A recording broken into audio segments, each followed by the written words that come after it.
All right, so here we go. This is the official start of the episode, which means that we get to say hello. I'm Shane Milach, Hello, I'm fixing my microphone, and my name's Paul McCarthy. Do you see and that? this is the I Am Impact podcast episode 4, being broadcast live. Like last time, we did kind of a tentative try with the live broadcast thing. This time, it's on the site. It's actually on I Am Impact. And yes, so if you can be watching this, I don't really know, but it says here that we have 3 viewers, I guess, in the Hangout. But you can be watching this on YouTube. You can be watching this on I Am Impact, and or maybe you're watching the replay or listening to the replay. Oprah's got nothing on us. 3 viewers. Yes, it's up to 4 actually now. Oh my goodness. Yeah, I know. It's getting a bit crazy. Anyway, so today we're going to talk about a topic that has been requested quite a few times before, and it's really 2 things. On one hand, we're going to talk about software development, and on the other hand, we're going to talk about business strategy, because I have gone from, in my, what do you call that? It's like an internet marketing career, I guess. I have gone from building affiliate sites and doing a bit of e-commerce and stuff like that, to creating and selling my own information products, and now to a stronger focus on creating and selling software products, which is not to say that we're not doing info products anymore, but the stronger focus is on software products. And so one of the things I want to talk about is why make this kind of change. And of course, another thing is also we can talk about what we've learned so far in terms of product, in terms of software development, how to get that done effectively, and just kind of what our experience has been with that. Because for both Paul and myself, this is a new field, and it's quite drastically different selling software than selling information products. So that's what we're going to talk about. And also, I might add, as you can see here at the bottom of the screen, there is on Twitter, to comment here, okay, to leave comments, to ask questions, and so on. You can simply type your message into Twitter and add the hashtag IamImpact, and this will show up live in my tweet deck thingy. And I think Twitter is probably the best solution for that, because if you leave a comment on the blog post, I'd have to refresh the page all the time. On Facebook, you also have to refresh the page, and so on. So on Twitter, I will see it happening live. So if you have questions and comments and so on, just send a tweet with the hashtag IamImpact attached, okay? And any kind of comments, any kind of questions, and so on are, of course, welcome. All right. With that said, well, as I said, first of all, we've kind of, or I've made this transition towards focusing on software products. And I've been thinking about, what are the main reasons for this? And really, there are several reasons. There are many reasons that kind of pulled me in this direction. I think one of them is, well, I think this isn't the main reason for me, but one of the reasons that attracts me to it is that somehow a software product is kind of a more real and more legitimate product than an information product. I mean, or maybe that's kind of the impression I get. I don't know. Do you think that's a general that's generally the way it's perceived?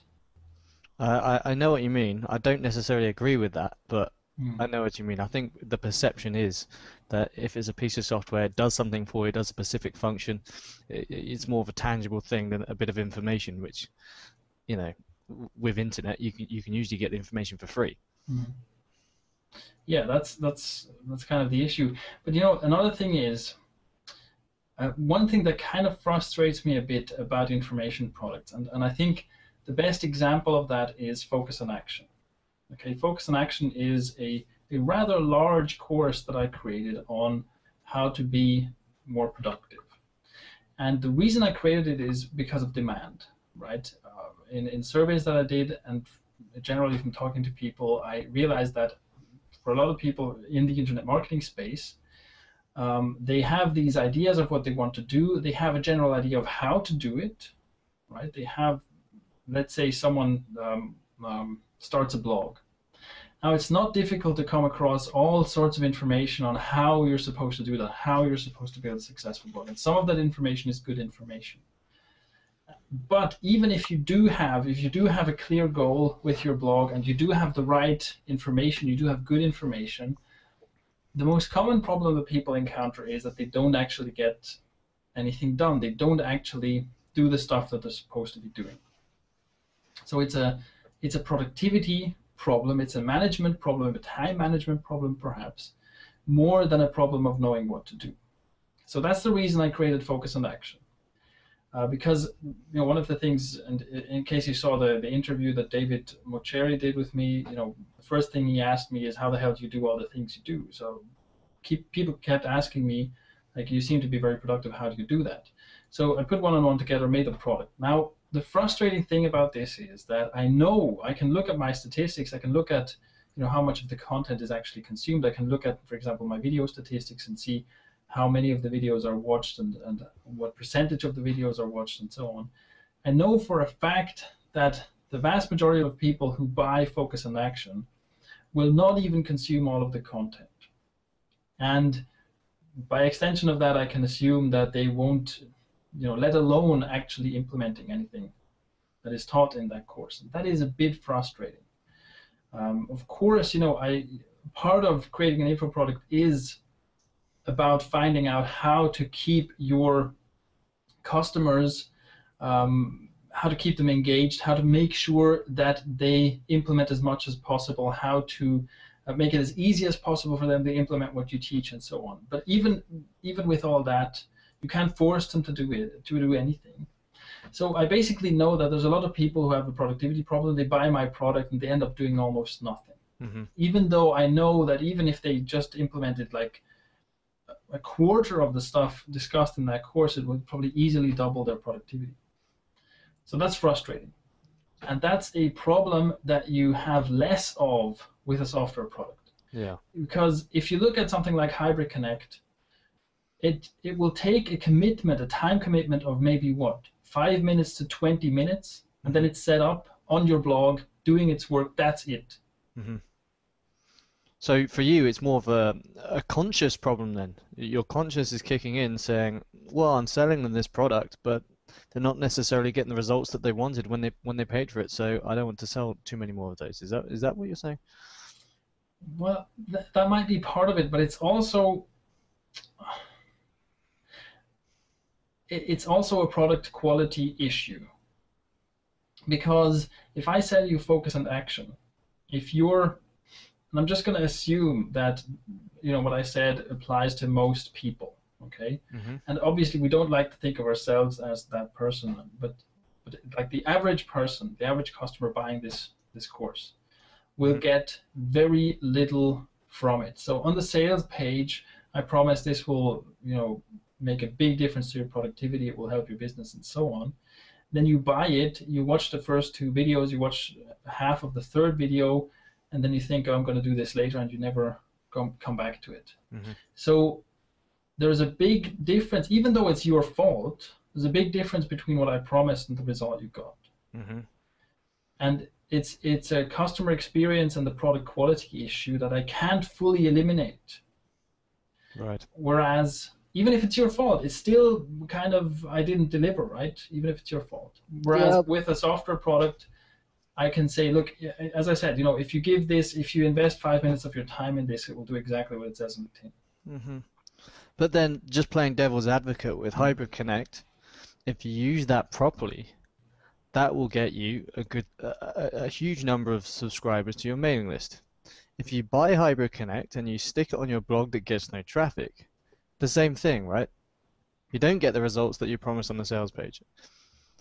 Yeah, that's true to a certain degree. But then the main promise that Hybrid Connect makes is that it will get you higher conversions than anything else. That it will let you build a opt-in form or a opt-in box or whatever quicker and more easily and better looking than anything else, and so on. So the main promise on the sales page isn't really, oh, you'll get you'll have a mailing list with 50,000 people on it next week. Hmm. You may or may not. Okay. I don't know. Maybe I'm going too far. Maybe I do have a tendency to overthink stuff. I don't know if it's necessarily your problem. Hmm. If people won't see through a course that they've paid for, I mean, that staggers for me. That staggers me because, for one thing, I very rarely buy information products, but when I do, because I paid for it, there's a commitment, a commitment for me to see that thing through. And I know for a fact, Focus and Action isn't actually a huge long course either. I mean, there's lots of videos in there, but it wouldn't take a whole bunch of time. It's not like just chucked an endless amount of information. And you've actually thought about the process that people go through, and making it easily digestible. So that quite surprises me. And Yeah. so my point is that, okay, you've made what I've never seen a better productivity course out there. That might be biased, but so people are signing up for this thing. You've done a good job. Is that necessarily your problem? I mean, I Yeah. don't think. What I'm saying, even if I don't personally feel guilty, I think it's still like in the product consumer's mind, in the customer's mind, it will still be a better experience if they get a piece of software, install it, and it does what it's supposed to do, than if they get an information product, don't follow through on it. Just kind of in terms of the customer experience, I think it's better. But maybe I'm probably just going too far on a minor point. But that isn't the main reason for you to switch to software, though, is it? No, no, no. So the main reason is I think that the same thing that makes my reviews stand out also attracts me to developing software, because what happens, I tend to have this kind of analytical way of looking at things. So when I review something, I look at it and I instantly see all these things that could be slightly better, or uh, I don't know. I somehow have a way of dissecting stuff, and it happens naturally. I'm not, I can't Yeah, even really take credit for it. I just look at stuff, and this pops out to me. yeah. I see how it could be better. I see how it could be more efficient. I seem to see problems with stuff that most people don't readily see. Hmm. And what follows is that I often think, like Hybrid Connect, I would have been perfectly happy to just buy someone else's product that does what I had in mind. It doesn't exist, right? Nothing like that exists. Hmm. So I'm thinking, okay, this is something I personally want. Hmm. It doesn't exist. Then I do some basic market research and I see, okay, there's a big market for this, so naturally let's build this product. And I think the same kind of careful process that I put into a review, where I try to think of every possible scenario and try to think of what's really important about this, what are really the important factors, and so on. The same thought process is something I can utilize to kind of build a plan, build a blueprint for what a product should be like and what it should be able to do. And I think that's the main problem. I have this desire, when I see, often my product ideas come from, I see something and I think, yeah, I want something kind of like that, but it needs to be different and it needs to be better and it needs to do this instead of that and so on. And then I want to build that. I have that desire to build that. Yeah, this conversation reminds me of about a year ago when I can't remember how many Skype conversations we had. Mm. You were in Switzerland, I was in the UK at the time, and you were talking about, I think it was a payment processing system or affiliate system or something like that. Or you were looking at Infusionsoft, you looked at Nanocast, flipping heck, you were dissecting these things for about 6 weeks. I mean, Yeah. literally, you tried Nanocast for 3 weeks, put everything onto there, brought it off again, went Office Autopilot, tried that, and I remember thinking at the time, blimey, this guy is really very particular about what he wants. Yeah. Yeah, and it really, it's almost compulsive, because as I said, I moved my product to Nanocast and I tried to do some things with it, and then there's something it doesn't do the way I want it to be done, and I just need it to be that. I just need it to be right. Yeah, And it's like I can't be reasonable. I can't be reasonable and say, oh, whatever. yeah, It's like it needs to be this particular way that I want it. yeah. And as I'm doing a lot of the development for hybrid, I've noticed that as well. Just this morning we sat down and I thought we had a good version of hybrid. We're like, we need text shadows, we need two other things. So I've been crunching those out all day. Yeah, and but I mean, and that's it. But the end result is, and I mean, you have that as well. You have that to a certain degree as well. You're also not the kind of person who says, "Oh, yeah, that's good enough," right? But I think the difference between me and you is I don't have a sense of what's a good trade-off. I'll Mm. just go out all out, even though, for instance, as an example, Internet Explorer, just rubbish when it comes to CSS and filters and stuff like that. But you can, if you spend hours and hours, do workarounds on it. And for me, it's okay to spend that time. And for you, you're just like, hold on a minute, what are you doing? Just don't do that function in Internet Explorer and move on to something else. Yeah. Whereas I just want it all, even though it will take 10 hours or 15 hours to implement. Yeah. Although this is also, and this I think is a good place to transition a little bit, even though we haven't actually talked that much about business strategy, but this is a good place to transition to um, talking about software development, right? And what we've learned about software development. Because one of the things is, I think this is kind of a learned skill. One of the things is that you have to be able to draw a line somewhere, because the problem is that with software the possibilities are limitless. You can Yeah. do, I mean, software is really, it's amazing in that sense, in the sense of, you know, the creative leeway you have, because there's almost nothing, as long as it happens on a screen, there's Hmm. almost nothing you can't somehow program, right? Oh yeah. I mean, for instance, hybrid. I mean, we could easily carry on programming new features for that for another year. I'm certain Yeah. we'll probably do that as well. But I Yeah. mean, that's it is ridiculous. Every day I just wake up and think, oh, what about that? And you throw some feature requests at me as well, and the to-do list never goes down. I'm knocking out features, but it's always the same or getting bigger. Yeah. And that's really, it's this is a risky thing to do. This is a risky thing to do, to especially if you combine it with one of the most common mistakes that new businesses make, which is thinking, I first need to build everything and then I'll sell it. Yeah, that's If you that's com- the key point, isn't it? yeah, if you combine those two things, that is a recipe for disaster, right? So one, you need to be able to say no, and there is something to be said about, for example, Apple products. And I'm Yeah. really not an Apple fan or anything, but the whole focus that they have of having fewer buttons on your device, having fewer functions, fewer features, fewer everything, making it more simple, more elegant, easier to Mm. use, is something that's very, very important, right? And it's just, if you look at, especially I think if you look at the MP3 players, the earlier MP3 players, where you had a lot of devices, that were kind of ugly looking at. They had a bunch of buttons. They'd have a play and a pause and the stop and the shuffle, and they have all these buttons all over the place. And then you have the iPod, which just has this wheel and the button. Mm. That's it. Hmm. And It's the um, same with Google back in the day, wasn't it?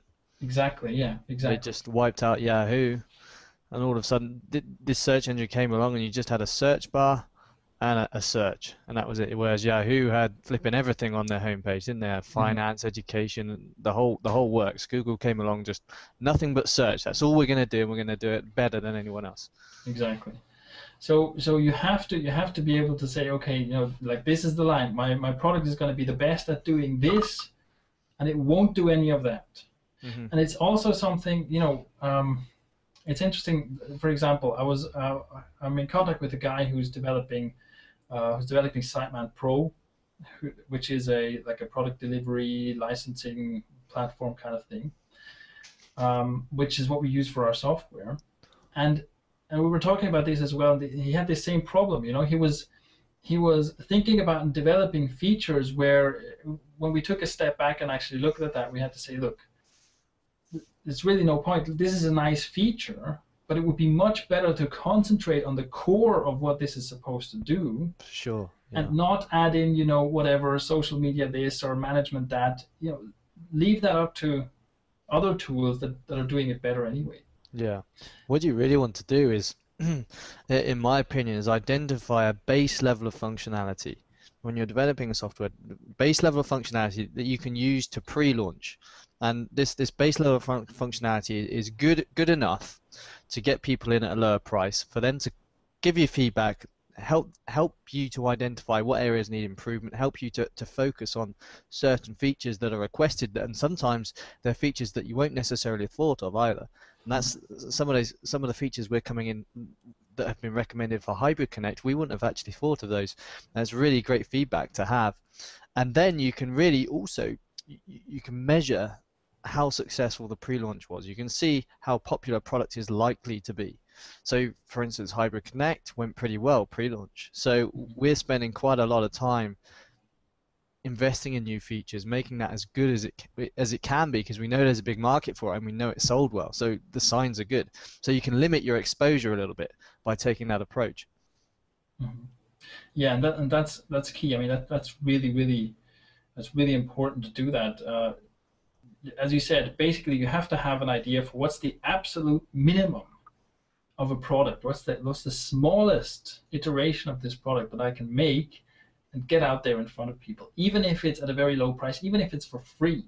Okay, many products are actually launched like that, where you just have like a light free version. You put that out into the world, so that you already have, and this is the most important thing, you already have a set of customers, you already have a set of users who are using this thing, and it makes the whole thing a lot more real.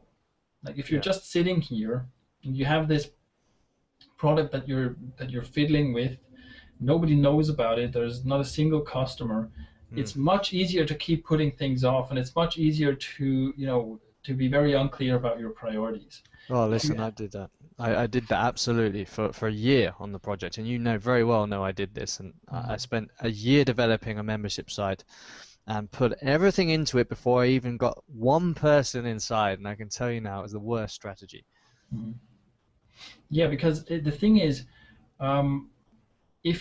once you have a bunch of users, and even if it's just like 20 users, right? Even if you do a pre-launch, you get 20 people. Maybe if you're just starting out, you probably can't reach that many people. Maybe all you can do is send a few tweets.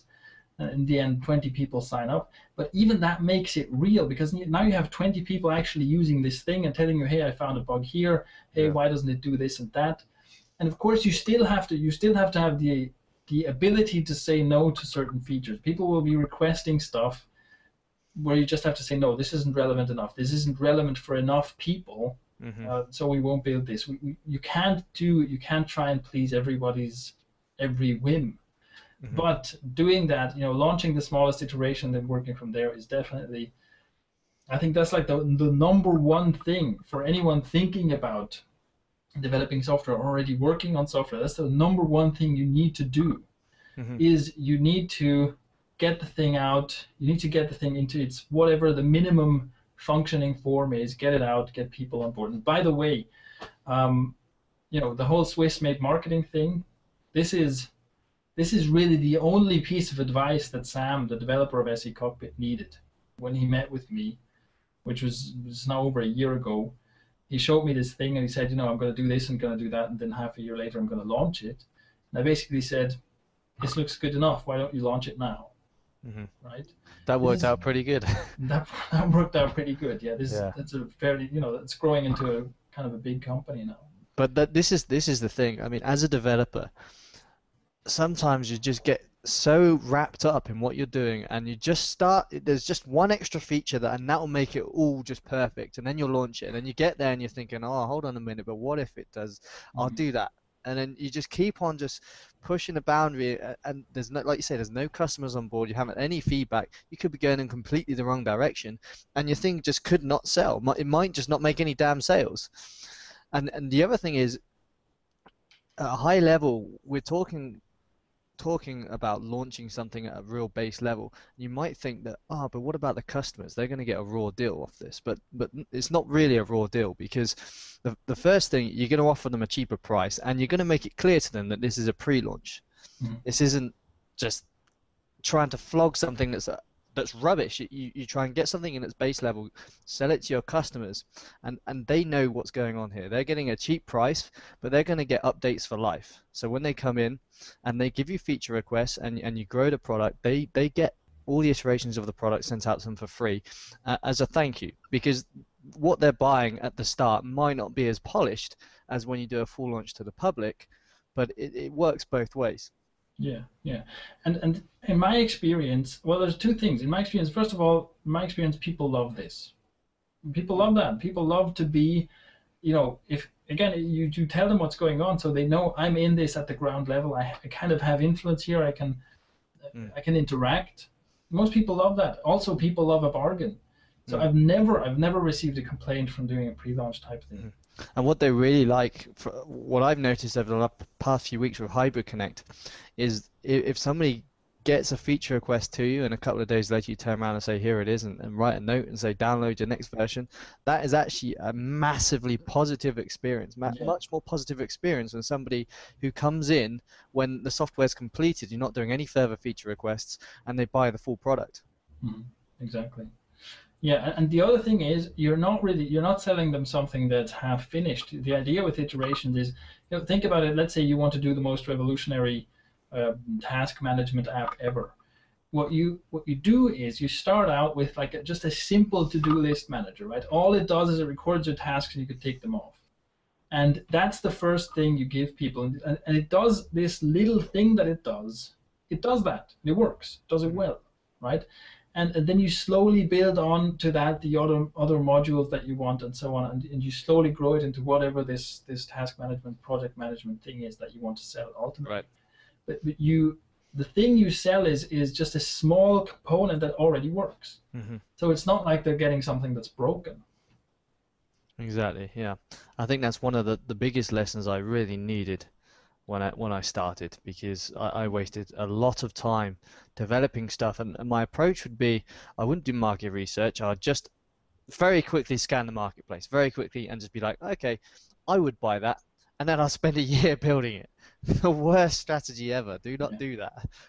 And you wouldn't believe how many people do that. Yeah. That's the most common mistake, that you have someone tinkering away at a product or a website or something or other for ages all on their own, and then they kind of release it the first time and they're like, oh, why does nobody pay attention to this? Anyway, so I want to say someone sent, Kenny Edwards sent a tweet saying, worldwide podcasting from a closet. You can podcast from anywhere. Yes. That is, so for those who don't know, I basically repurposed, I had like this walk-in closet in this apartment, and I repurposed that into my office/recording studio, because it's actually quite good that it's fairly small, because then I don't have to do too much work to make sure that there's not too much reverb. If you're in a large room, you usually have problems with reverb and you're doing recordings and videos and whatnot. Mm-hmm. And here, that's not really an issue. So I really am podcasting from a closet. Anyway, we've had like up to 16 viewers here according to Google. 16 viewers, my goodness. That's pretty spectacular. So yeah, if you're listening to this and you have any questions or comments about what we've been talking about, let us know. Just send a tweet with the hashtag #IamImpact, and I'll see that showing up here. And obviously, we will respond to your questions and comments if you have any. Okay, so yeah, we're already half an hour in, so we'll do another 10 or so minutes, depending on whether we get any interaction. Let's do a quick. So lesson 1, choose something small, and just do that as best you can. Lesson 2, get your first customers. How do you find developers, and how do you find how have we gone about that? Yeah, this is a very tricky subject. So personally, I don't know any programming, and so all of the programming has basically been outsourced. Now, I've tried everything, I think. I've tried working with agencies to create products for me. I've tried working just with freelancers, people you can maybe find on forums or on like Hire Me sites. I've tried working with marketplaces like Odesk. I've tried working with agencies that are on marketplaces like Odesk, and probably a few others that I've forgotten. Now, one thing that I highly recommend is that for your first project, use Odesk. I mean, the other like Elance and whatnot, they're all basically the same, these freelancing platforms. I personally use Odesk. and find an agency on Odesk that has a very high agency-wide rating, and B, has people in the agency who do the kind of development work you need. So, for example, um, for a WordPress plugin, you want PHP qualified programmers who have ideally done WordPress before, right? Mm-hmm. And you want them to be working for an agency that gets their work on Odesk. And here's the reason why. The biggest problem is accountability. And my experience, for example, with any kind of with programming jobs and other kind of odd jobs, you can often find interesting people to to do these jobs. You can find interesting people on forums, for example, or other places where you can hire people. But the problem is, if you just get them from somewhere like a forum, they have almost nothing to lose if they screw you over or deliver horrible work. Mm-hmm. Because maybe you can leave a bad comment on the forum, but how many people will actually see that? So it's not a risk for them. And I've had a lot of problems with people not delivering. I've even just basically lost some money because someone did a half job on a plugin and then just stopped replying to emails or to anything, and they just dropped off the face of the earth. And I had a product that was completely useless, and they had an upfront payment that paid like 30% upfront. They basically ran away with my money. So the great thing about an agency with a high rating on a place like Odesk is that they have a lot to lose if anyone gets less than the highest rating. An agency that's like in the top percentile of the highest rated agencies on Odesk, if one of their contractors gets like a 3-star rating on a job, that will drop them down from that highest percentile into maybe the top 5% instantly, because it's very competitive up there. So these people will put a lot of effort into making sure that they get that 5-star rating, because they have a lot to lose if they don't get that 5-star rating. And so that's the first thing I'd recommend. The second thing is make it an hourly job and make it for something relatively small, so that you can see from the beginning. You basically communicate with this person. You say, look, here's what I want to see. I want you to tell me what's the smallest deliverable thing you can do here. When are you going to deliver that? How much time is it going to take you? So you can see, are they on time? Do they deliver what's promised? Do they understand the tasks? And if they don't, you can boot them, you can stop the project, and all you've done is paid a few hours of work. Mm-hmm. What about finding contractors, individual contractors on places like that? How have you found those? Well, to be honest, that's just hit and miss. I found some, via recommendations. That's another thing. If you know someone who's had something developed, you ask them, do you know someone good for this kind of thing? But ultimately it's hit and miss. I found some good people, I found some terrible people. And I think that's also part of it. You can't expect that the first person you hire is going to be, is going to be a superstar. I mean, if you're lucky, they are, but they're probably not. You'll probably have to try a few people basically before you find someone who's really a good match. As with everything. Yeah. Just to chime in a little bit here, we've worked with quite a few agencies, and one in particular has done a really good job for us, where we give the requirements, and he'll give us a deadline, and the work comes back pretty much on that deadline, and that's been a relatively good experience. We've also had one contractor who I've worked with very closely, and the difference between working with a contractor and an agency is you can just usually get direct contact with them on Skype, and it's less of a structured arrangement. For instance, if you need bug fixes or anything like that, you can just get with them on Skype, say, oh, this isn't working, can you fix that straight away, and bang. You're working together, fixing stuff and making new developments, which I quite like. That's one plus of having just kind of a contractor working for you. But on the other hand, when you're using an agency, usually the guy you send or lady you send the account that you send the requirements to is the account manager, and then they pass on those requirements to a developer. So you have multiple layers, you have a hierarchy there where the developer reports to the account manager, who then reports to you. And usually because of that hierarchy, when they give you a deadline, you'll always get your work back on time. But on the negative side, if you have bug fixes or anything like that, or when you outline your requirements to begin with, you need to make sure that your documentation is spot on, because if you miss something out, they give you a quote, then they go ahead and do the work, and or maybe you weren't clear with the requirements and it got misinterpreted at the other end. You'll end up having to pay more than the quote just to get that thing fixed.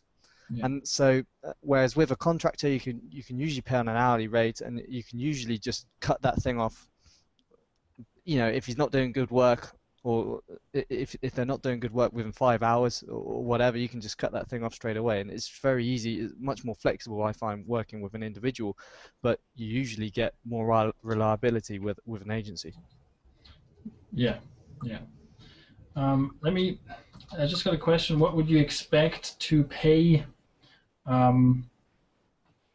for a good WordPress developer? What would you expect to pay hourly for a good WordPress developer? Kenny Edwards asked. In my experience, you should be paying, or like the quality work I've gotten has usually been done at around $20 an hour. And of course, you can find, and you will find, if you put a programming job on Odesk, you will find people applying for that, for $5 an hour, sometimes even less than that. But my experience has been that you do often get what you pay for. Mm-hmm. Even though, of course, you're usually hiring people in countries where you have a currency arbitrage effect, where the $20 are worth more to them there than they are to someone here. Mm-hmm. But still, in my experience, if you hire someone who's very, very cheap, you don't get good work. So for me, around $20 an hour is a reasonable rate for someone who knows what they're doing. Yeah, some of the stuff we've had back from the cheaper developers hasn't been, you pretty much had to redo it. Yeah, so exactly. It's a massive waste of money. Mm-hmm. And the same is often true for designers and stuff like that. Though with designers, it's easier because you can look at their portfolio, and if the stuff in the portfolio sucks, then you know that they suck. Anyway, I've got an interesting question yeah. for you if we've got time. Yep. One of your most profitable ventures has actually been software development, but as a joint venture. Yes. Rather than I pay you hourly, whatever, you provide me the software, I sell it. So question to you is that a good strategy, and how would you go about finding joint ventures like that? What would be your, would you just contact people? See, that's the difficult thing. So yes, this kind of working together is the best. And it is, it was very profitable. And if you can find people and you can kind of combine your skills like that, and everyone involved is very driven and very ambitious and so on, that's fantastic. But it's almost impossible to manufacture that. Because the same thing is with you working together with me. Mm-hmm. How do I find someone like Paul? I don't know. How many people do I have to contact until I randomly find someone like Paul? I have no idea. Basically, we just met by chance, and it happened to work out really well. Just phone the local nut house. There'll be plenty of people like me there. That's it. Go and look for drunk people in the ditches on Saturday morning. Yeah, you get all the golden nuggets now. Yeah. Anyway, so in closing, what I want to say is that as I think you can see that if you want to develop software, it's much like everything else. It's a learning process, and you have to, even knowing the right kind of approach, you have to assume that it's going to be a learning process, and you have to assume that you can't hit it out of the park the first time, which is fine. And as a closing thought, I want to tell you this, that everything that we're doing right now, as far as I'm concerned, what are we doing with developing all these plugins? What are we doing with, it's been kind of strange, and it's also been difficult at times. What are we doing with all this? What's the plan? What I can tell you is that while I am personally very motivated to get all of these plugins done, I have plans for more kind of small software products that I really want to get done, that I really want to get out there, and also want to use myself. At the same time, on a meta level, this is all just practice. This is all just practice for what comes next. And that's also something that is, I think in some regards, this kind of outlook is really helpful, right? Because it's not like I have to. You have to Perfection nail it. isn't, yeah, exactly. Perfection isn't required. I know that this is a practicing process. I'm actually practicing for the main event, which will come later. Hmm. And it's a case of repetition and just knowing that when you go for that main event that you've been talking about, you have the experience, you've done it over and over again, that you know exactly what you need to do, and just scale it up. Exactly. All right. So those are our thoughts on software development and why we're doing it, even though it's kind of hard. Um, and I think with that, we can close the podcast. If you have further questions and comments and so on, you can tweet them to us, and I'll be responding on Twitter. And other than that, make sure to follow me on Twitter at ShaneRQR. I actually should have a slide or something. I'll have that next time. You can also find the podcast on iTunes. If you type in imimpact.com/iTunes, you can subscribe on iTunes. And I don't know, can you leave ratings and stuff on iTunes? If you can, leave us an awesome rating. We deserve one, right? Yeah, that's it. Anyway, and that's it. That's it from me. Thanks for watching, and we'll see you next time. Goodbye.